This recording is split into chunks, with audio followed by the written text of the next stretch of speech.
Bapak, Ibu, saudara-saudari, adik-adik, sahabat kenalan, anak-anak yang saya kasihi. Kembali bersama dengan saya, Hari Liong, kita akan merenungkan sederhana saja bacaan Injil pada hari ini, Selasa 13 April 2021. Bacaan Injil diambil dari Yohanes bab 3 ayat 7 sampai dengan 15. Kembali di sini kita bisa merenungkan lanjutan dari bacaan Injil kemarin, yang intinya menurut saya Nikodemus itu masih dibimbing oleh Roh Kudus untuk bisa sampai mengenai pemahaman mengenai dilahirkan kembali. Tuhan Yesus membimbing itu Nikodemus untuk bisa memahami kenapa orang harus dilahirkan kembali. Dengan dilahirkan kembali berarti dia percaya kepada Tuhan Yesus. Dan di bagian akhir dari bacaan Injil dikatakan supaya setiap orang yang percaya kepadanya, kepada Tuhan Yesus, beroleh hidup yang kekal. Percaya itu bukan hanya sekedar, ya saya mengakui Tuhan Yesus. Ini ada kaitannya dengan kelahiran kembali atau dilahirkan kembali. Dilahirkan kembali bukan seperti yang ada dalam bayangan pikiran Nikodemus, masuk ke dalam rahim ibunya lalu dilahirkan kembali, bukan itu. Dilahirkan kembali itu berarti kita meninggalkan atau menanggalkan manusia lama kita dengan memberi diri dibaptis dan dengan percaya mengikuti Tuhan Yesus. Dan akhirnya kita lepas dari dosa-dosa kita dan kita hidup dalam rahmat kasih Allah yang Maha Kuasa. Lahir kembali itu berarti kita meninggalkan manusia lama kita yang dikuasai oleh daging.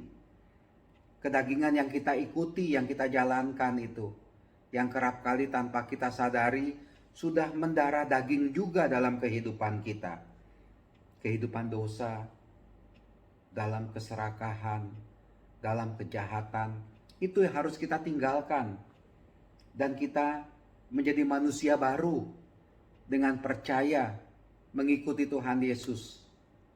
Percaya mengikuti Tuhan Yesus itu berarti kita mendengarkan sabda Tuhan Yesus.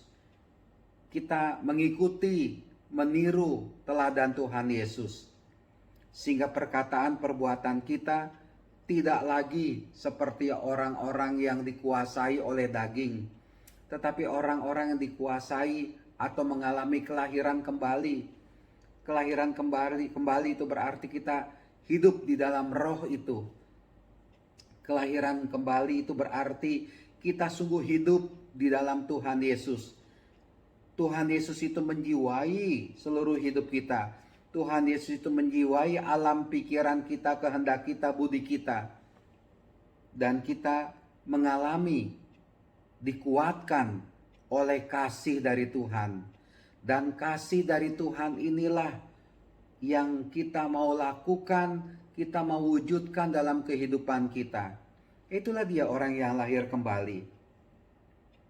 Berarti sungguh dia mengenakan Kristus dalam hidupnya. Dan kita pun adalah orang-orang yang sudah menerima Tuhan Yesus.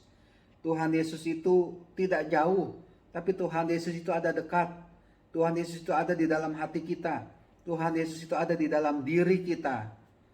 Dan inilah yang membuat kita, hidup kita ini, jiwa kita ini, perkataan perbuatan kita ini sungguh dikuatkan, menyatakan Yesus yang ada dalam diri kita. Bapak, Ibu, saudara-saudari terkasih, semoga peristiwa Paskah yang dimana saat ini kita masih berada dalam masa Paskah sungguh membuat kita lahir kembali. Artinya sangat sederhana, ya melepaskan kedagingan. Kita bukan hanya menjadi orang yang begitu dibaptis selesai. Kita bukan hanya menjadi orang yang cukup hanya percaya kepada Tuhan Yesus. Itu pun belum tentu sepenuhnya kita percaya. Ada kalanya kita juga mendua itu kepada Tuhan Yesus.